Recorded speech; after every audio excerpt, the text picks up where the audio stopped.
Oyoye, bonjour à tous, bonjour à toutes. Bon, aujourd'hui dans cette vidéo, on va encore faire des Olympiades de maths. Et donc ici, c'est la finale, question numéro 2 de l'année 2019. Donc finale des midis. Sur ce, on va direct commencer et donc je vous explique l'énoncé. Alors l'énoncé, on dit qu'on a un billard. Un billard rectangulaire de la forme, dont les sommets sont A, B, C, D. Donc notre billard est un rectangle. On nous dit que la largeur de ce billard, c'est 3 mètres. Tandis que la longueur c'est 3 mètres et la largeur c'est 1,5 mètres. Donc ici, j'ai 1,5 et là, j'ai 3. Ok. Sur ce billard, on part de l'extrémité A. Et on tire une boule. Cette boule, elle va toucher le côté BC, forcément, si on tire vers BC. Alors, ensuite, on dit qu'elle touche l'angle BC avec un angle alpha. Et qu'elle va refaire le même angle, mais de l'autre côté. Donc ça veut dire que la boule arrive, voilà, elle touche BC avec un angle alpha, elle repart vers CD, ou DC, c'est pareil, avec le même angle alpha. Et on dit que c'est le même procédé à chaque fois. Ça veut dire qu'ici, elle va avoir un certain angle, elle va le refaire là. Ici, elle va avoir un certain angle, elle va le refaire là. Ok? Et donc, nous, ce qu'on aimerait savoir, c'est, déjà, à quelles conditions, voilà, en fonction de BM, le quadrilatère MNPQ va pouvoir exister. Donc en gros, ça veut dire sous quelles conditions je dois avoir la longueur de BM de telle sorte que avec l'angle qui arrive et ainsi de suite, j'ai bien un quadrilatère. Donc en gros, allez, imaginons que si je le faisais ici, l'angle va être assez près, du coup la balle va refaire comme ça, et donc on n'aura pas de quadrilatère car la balle ne va pas toucher le côté DC. Donc en gros, il faut que la balle touche le côté DC. Alors, on va déjà essayer de s'occuper de cette question-là. Après, on fera les sous-questions. Alors, on doit essayer de savoir à quel moment, pour BM, on a que la boule touche le côté DC. Alors forcément, je vais écrire quelque chose. Je vais écrire que la tangente de l'angle alpha, c'est l'opposé sur l'adjacent. Et donc ici, ce serait 1,5 sur BM. Donc ce serait 1,5 divisé par donc la longueur BM. Mais, sachant que là j'ai un angle droit, et que là j'ai aussi un angle droit, et que j'ai les mêmes angles, ça veut dire que la tangente de cet angle-là, donc qui est la même en fait, c'est aussi NC sur MC. D'accord? Alors, MC c'est quoi? MC, forcément c'est les 3 mètres moins BM. Donc ici MC, j'écris que c'est 3 moins BM. Ok, donc la longueur BM. Et donc moi j'aimerais bien définir, ok, j'ai NC, ok, et NC, pour que la balle touche le côté DC, il faut que NC soit strictement inférieur, et donc au côté DC, donc à 1,5. Donc je réécris, ici j'ai la longueur NC, et donc la tangente de cet angle-là, c'est 1,5 sur BM, car ici j'ai bien BM, et ceci est égal à NC sur 3 moins BM. C'est égal à NC sur 3 moins BM. Ok. Ok, voilà, donc j'ai une égalité. Alors, ici, je vais tout simplement enlever ma tangente car elle ne me sert à rien en soi. Voilà, j'enlève tout ceci. Et donc, j'ai une égalité qui nous dit que 1,5 sur BM, c'est NC sur 3 moins BM. Ça veut dire que NC, ce que je vais faire, c'est que je vais multiplier des deux côtés par 3 moins BM. BM ici. Donc, j'ai que c'est 1,5 fois 3 moins BM sur BM. Ceci est strictement inférieur à 1,5. Donc ça, c'est inférieur à 1,5. Ok? Qu'est-ce que ça veut dire? Ça veut dire qu'on va prendre un exemple. Il faut qu'en soit, si c'est inférieur à 1,5, que 3 moins BM sur BM, d'accord? Car ici, je peux tout simplement mettre le 1,5 en évidence. J'ai 1,5 ici. Et là, j'ai 3 moins BM sur BM. Il faut que 3 moins BM sur BM soit strictement inférieur à 1. D'accord? Donc, on doit avoir, donc je vais effacer tout ceci. On doit avoir 3,1 BM sur BM qui est strictement inférieur à 1. D'accord? Ce qui veut dire que 3,1 BM est strictement et donc inférieur à BM. Car je rappelle que BM est positif. Donc 3,1 BM est strictement inférieur à BM. Voilà. Je vais passer mon moins BM de l'autre côté. Il va devenir plus. Donc mon moins BM devient plus BM, j'en ai 2. 2 BM est strictement supérieur à 3, ce qui signifie que BM doit être strictement supérieur à 1,5. En gros, si je tire la balle et qu'elle arrive avant 1,5, donc sur les 3 mètres, eh ben forcément, elle ne va pas retoucher le côté CD et donc on ne pourra pas avoir un quadrilatère. D'accord? Donc en soi, la condition pour que la balle touche après le côté CD, c'est que BM soit supérieur à 1,5. Ok, voilà, donc ça c'était la question 1, on peut passer aux autres questions. Ok, donc ça c'était la plus simple des questions. Maintenant la question c'est, ok, j'aimerais bien qu'on exprime l'air de, et donc M, N, P, Q, et je le voudrais en fonction de BM, en fonction de BM. Alors je rappelle que si j'ai une aire, je dois avoir BM qui est supérieur à 1,5. Ok. Donc en fonction de la longueur BM. Ok. Comment on va faire ceci? Alors déjà, ce qui serait bien, c'est de compléter un peu le dessin et de faire intervenir des angles. Ok, donc moi je veux l'air. Alors je vais effacer tout ceci et je vais faire apparaître des choses sur mon dessin. Ok, je vais prendre du bleu. Alors, sachant que là j'ai un angle droit et que là j'ai l'angle alpha. Ici j'ai l'angle 90 moins alpha. Ok? Donc forcément, la propriété nous dit que si la balle touche un côté avec un angle, elle va repartir avec le même angle. Donc là j'ai aussi 90 moins alpha. Là j'ai 90 moins alpha, là j'ai 90 moins alpha, là j'ai 90 degrés, ce qui signifie que là, ben, j'ai alpha, tout simplement. Ok, là j'ai alpha, la propriété nous dit que ici aussi je dois avoir alpha. Voilà. Et donc, qu'est-ce qui va se passer? Alors, on va prendre le triangle ABM. Alors là j'ai alpha, là j'ai 90 degrés, donc forcément ici j'ai 90 moins alpha. Donc si là j'ai 90 moins alpha et que l'angle ici BAD est un angle droit, ça veut dire que cet angle-ci est égal à alpha. Ok? Vu que je suis dans un triangle, cet angle-ci a une amplitude de, et donc on va écrire 180 moins 2 alpha. Forcément, on sait que, voilà, moins, là c'est un 2, ok. Je sais que l'amplitude d'un triangle, c'est 180 degrés. Ici j'ai alpha, donc là j'ai 180 moins 2 alpha. Ok. Alors, quelque chose d'assez important à noter, c'est que ben, si là j'ai alpha et que là j'ai alpha, et que ben, j'ai 180 moins 2 alpha, ça veut dire que mon triangle est un triangle isocèle. Donc, on a que cette longueur-ci est strictement égale à celle-ci. Ok, donc on peut déjà écrire que AQ, c'est QP. On a que la longueur AQ est égale à la longueur QP. Ok.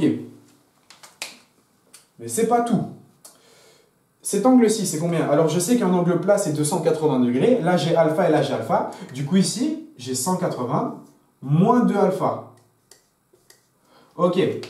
Ici, j'ai 180. J'ai 90 moins alpha, 90 moins alpha. Alors ça veut dire qu'au milieu, j'ai 2 alpha. Car quand je fais la somme de ces trois angles, j'ai bien 180 degrés. Ok, ça c'est juste. Ici, j'ai alpha, j'ai un angle plat. Ça veut dire que l'angle ici est strictement égal à 180 moins 2 alpha. Ok. De même, ici, j'ai 180 moins 2 alpha. Ici, j'ai un angle plat, car c'est tout simplement la longueur AM, et donc la longueur AM est droite. Donc, ça veut dire que cet angle-ci, c'est 2 alpha. Car si je fais 2 alpha plus 180 moins 2 alpha, j'ai bien 180 degrés. Et donc, qu'est-ce que ça veut dire, tout ceci? Ben, ça veut dire que j'ai quoi? J'ai en fait un quadrilatère dont les angles opposés sont de même amplitude. Qu'est-ce que ça signifie? Ça signifie que le quadrilatère MNPQ est un parallélogramme. Donc on a que MNPQ est un, et donc je vais écrire parallélogramme. Voilà, on y est presque. Hop là, j'y suis. Bon, on ne sait pas lire à la fin, mais c'est pas grave. Ok, donc le quadrilatère MNPQ est un parallélogramme, car les angles opposés sont de même amplitude. Qu'est-ce que ça veut dire? Un parallélogramme, on sait que on a les angles opposés qui sont de même amplitude, donc celui-là c'est celui-là, et celui-ci c'est celui-ci, mais on sait aussi que les côtés opposés sont de même longueur. Donc ce côté-là, c'est ce côté-là, et ce côté-là, c'est ce côté-là. Qu'est-ce que ça veut dire? Ça veut dire que les angles opposés de mon parallélogramme, ici, les longueurs, pardon, de mon angle du parallélogramme, les longueurs de mon parallélogramme sont égales. Donc les longueurs opposées. Donc ça veut dire que ce côté-ci égale à ce côté-ci. Donc comment on avait écrit? On avait écrit 2 barres bleues. Voilà. Et donc que ce côté-ci est égal à ce côté-ci. Et donc je vais faire un petit cercle, voilà. Et donc on a que QM c'est PN et que MN c'est QP. Mais MN et QP c'est aussi AQ. D'accord? MN et QP, ça et ça, c'est aussi AQ. Donc j'ai que AQ égale QP, mais c'est aussi égal à MN. Ok. Voilà. Et donc j'ai que QM c'est PN. QM c'est égal à PN. Ok. Et donc, ce que je vais faire ici, c'est que on va faire apparaître des triangles semblables. On va faire une décomposition et on va tout simplement tracer une parallèle AAB passant par Q. Et donc, je vais avoir quelque chose comme ça. Voilà. Donc là, j'ai 90 degrés, forcément, si c'est une parallèle. Hein. Et donc, voilà. Alors, on va s'occuper de ce triangle-ci. Alors, si là, j'ai alpha et que là, j'ai 90 degrés, là, j'ai 90 moins alpha. Pareil pour celui-ci, si là, j'ai alpha, là, j'ai 90 moins alpha. 90 moins alpha. Voilà, c'est bien ce qu'on a. Ok. Alors, en fait, on a des triangles semblables, car les 3 angles sont à chaque fois égaux.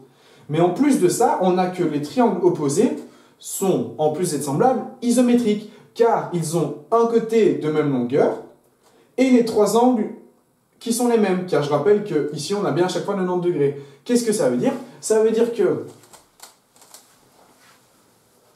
je vais écrire les triangles, et donc on a MCN, MCN est isométrique par le triangle et le même que QP. Et donc l'idéal ce serait de nommer ici ce point. Alors ce point-là, je vais l'appeler E. Et ici ce point-ci, on va enlever tout ça, je vais l'appeler F. Donc là j'ai toujours BM.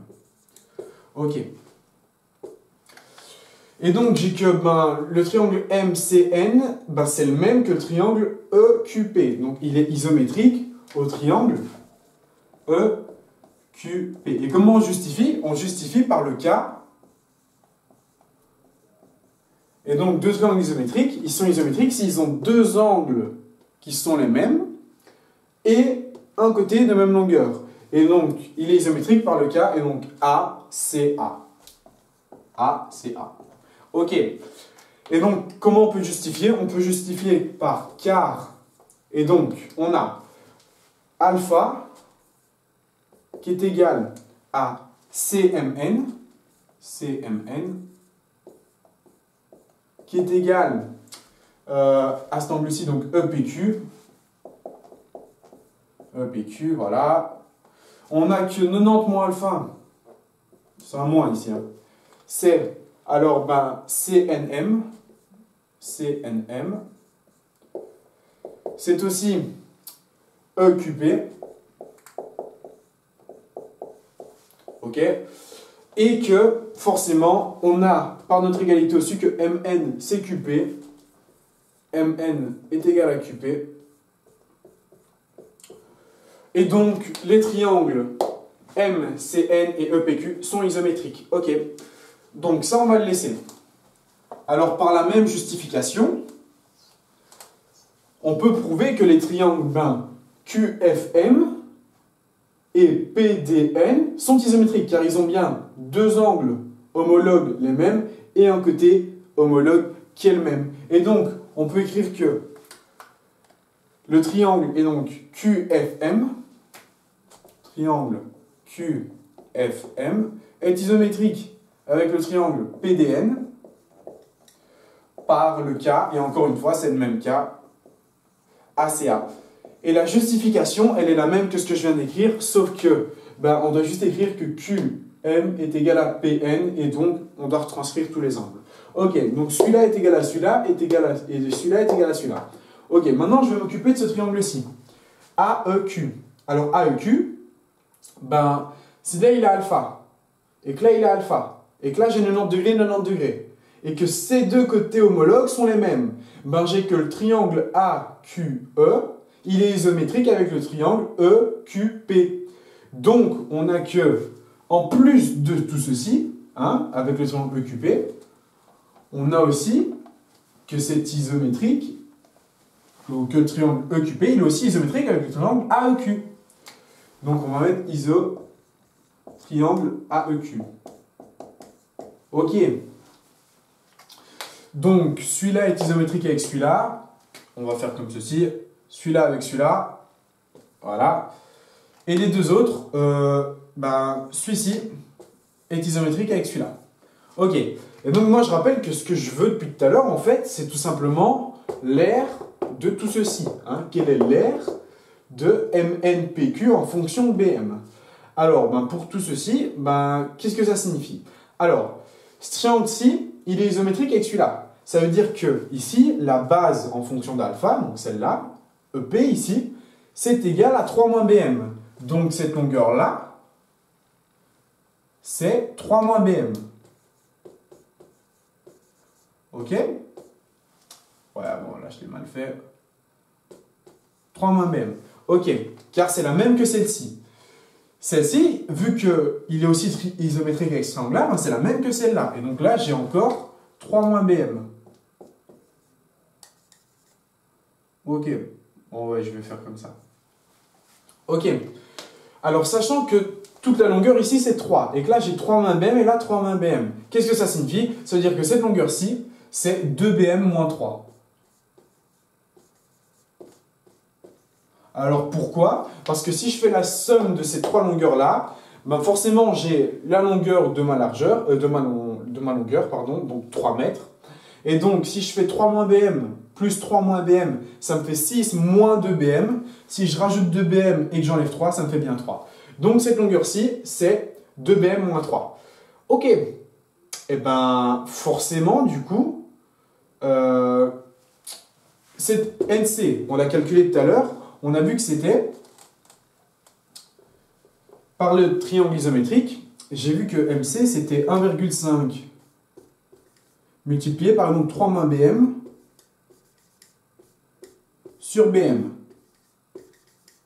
Ok, car je rappelais que si je divise ça par ça, j'ai ça par ça. D'accord? Et donc 3 moins BM, ce côté-là, pardon, NC, c'est bien 1,5 fois, et donc 3 moins BM sur BM. Ok, ok. Next. Alors nous, ce qu'on veut, c'est l'aire de tout ceci. Alors comment je vais faire? Eh bien tout simplement, on n'a que l'aire de MNPQ. Alors, c'est quoi? C'est l'aire de ABCD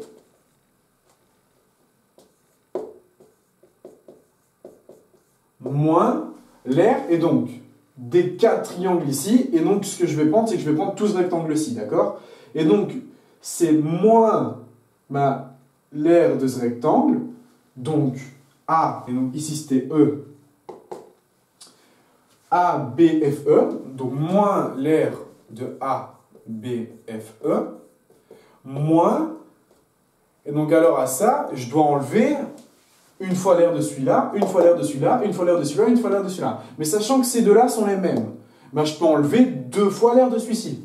Donc je peux enlever 2 fois l'aire, et donc de F, M, Q. R de F, M, Q.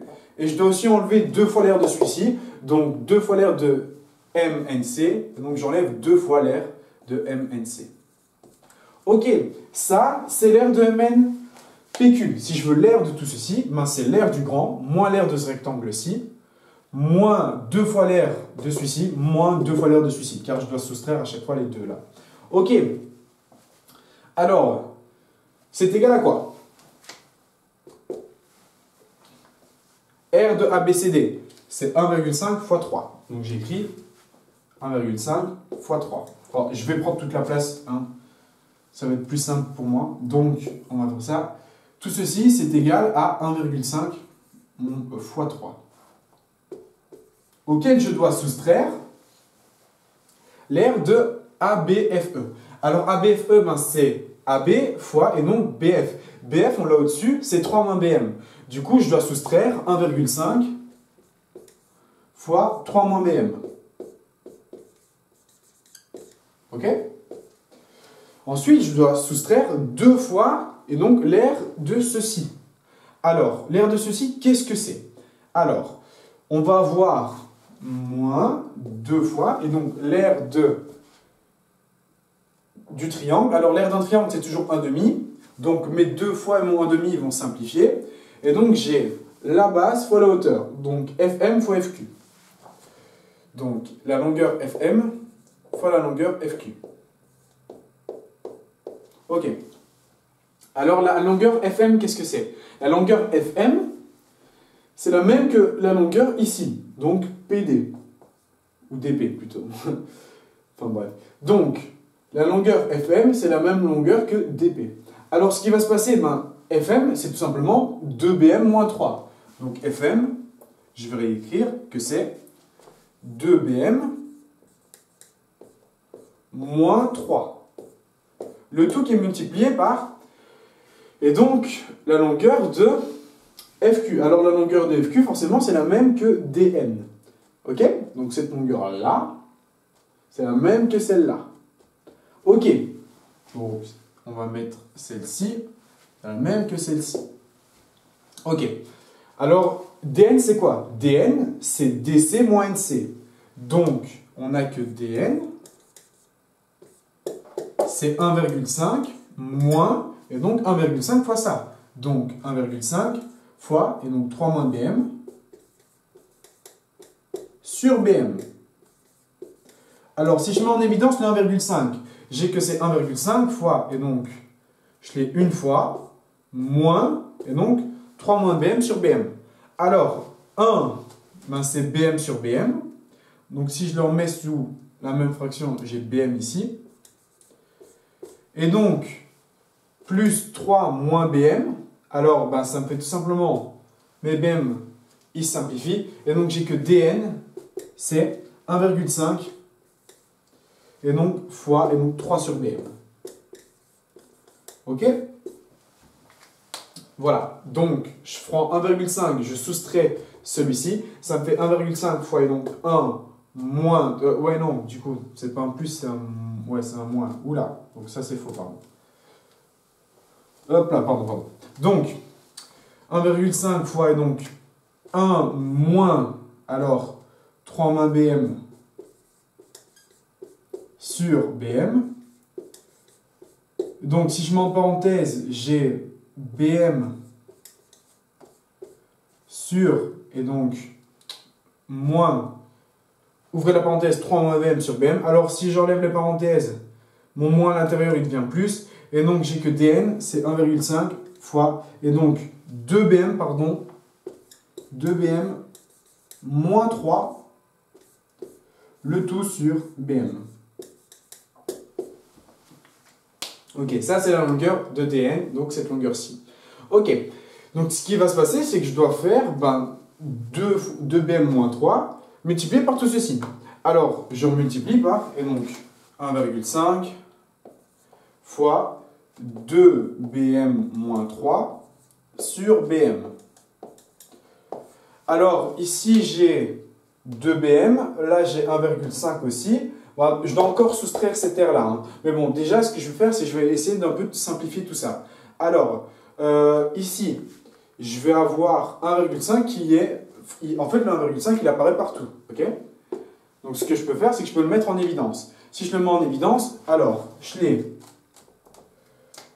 3 fois. Je l'ai moins, et donc 3 moins BM. Puis je l'ai moins, tout ceci, donc sans le 1,5. Ok? Voilà. Donc ça, c'est pour la première partie. Hein. Donc, il me reste encore ça à soustraire, mais d'abord, en fait, je fais un peu de place ici. Alors, le moins, le BM ici, il tombe, et donc ça devient plus. Donc, j'ai 3 moins 3, et donc ça tombe. Donc, il me reste 1,5 fois, et donc BM. Ok?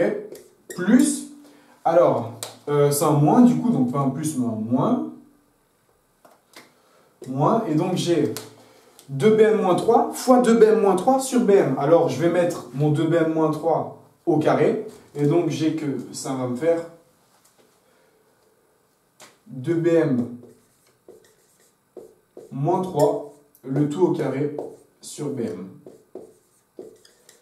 Ok, et donc, à tout ceci, donc je ferme ma parenthèse. Hein, je dois encore soustraire, et donc 2 fois l'aire du triangle, et donc MNC. Alors, 2 fois l'aire du triangle c'est 1,5. Du coup, mon 2 moins 1,5 tombe. Alors, j'ai MC fois CN. MC, c'est 3 moins BM. Ok? Qui est multiplié par... Et donc, NC, donc 1,5. Qui est multiplié par... Et donc, 3 moins BM sur BM. Ok. Mon 1,5, il est encore en facteur. Donc, ce que je peux faire, c'est que je peux aussi le mettre en évidence. Et donc, je vais enlever mon 1,5 et je vais mettre tout à l'intérieur de ma grande parenthèse. Alors, j'ai 3 moins BM fois 3 moins BM. Je peux mettre 3 moins BM au carré et je laisse sur le BM. Et donc, il me reste moins 3 moins BM au carré sur BM. Hop là. Fini. Ok. Donc là, on a l'aire du triangle, du quadrilatère MNPQ en fonction de BM. Ok. Donc, c'est ce qu'on nous demande. Donc, en soi, on a répondu à la question là. Mais bon, ici, on a des BM au carré et tout ça. Donc, c'est pas assez clair, c'est pas beau mathématiquement. Donc, ce qu'on va essayer de faire, c'est qu'on va essayer de simplifier tout ça.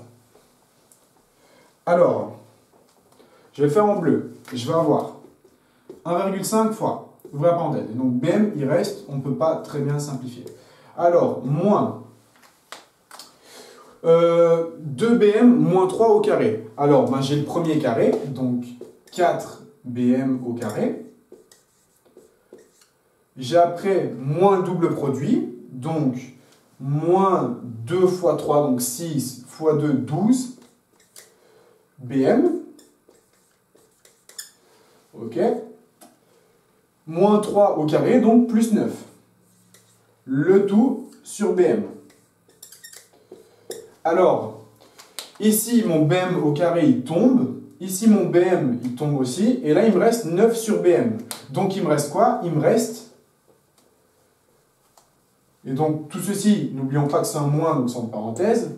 Il me reste moins 4 BM, moins 12, et donc plus 9 sur BM. Ok.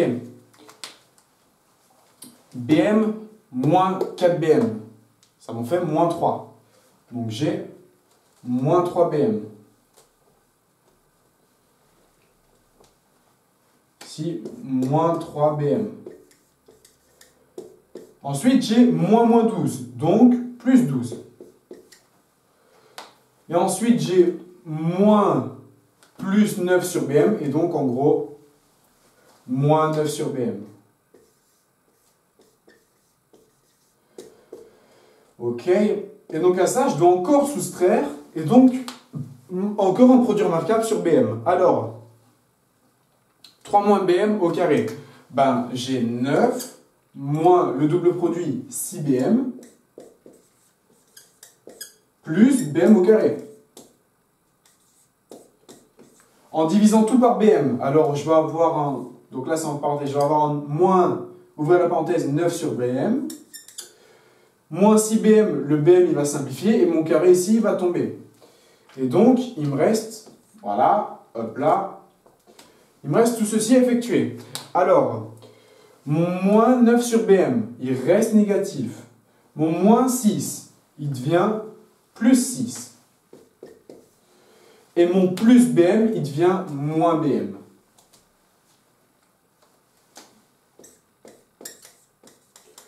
Ok. Tout ça fois 1,5.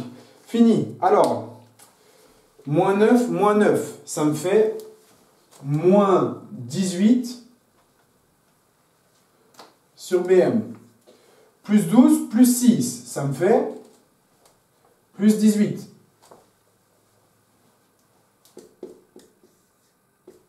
Donc là, c'est toujours moins. Moins BM, moins 3 BM, ça m'en fait moins 4. Ok. Le tout fois 1,5. Ok. Alors, 4 fois 1,5, ça me fait 6. 18 fois 1,5, ça me fait 27.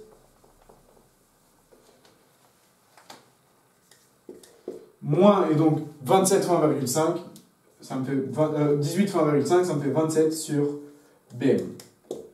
Et j'ai fini la résolution de ma question. Boum. Ok. Wow, c'était long et c'était assez chiant, je l'avoue.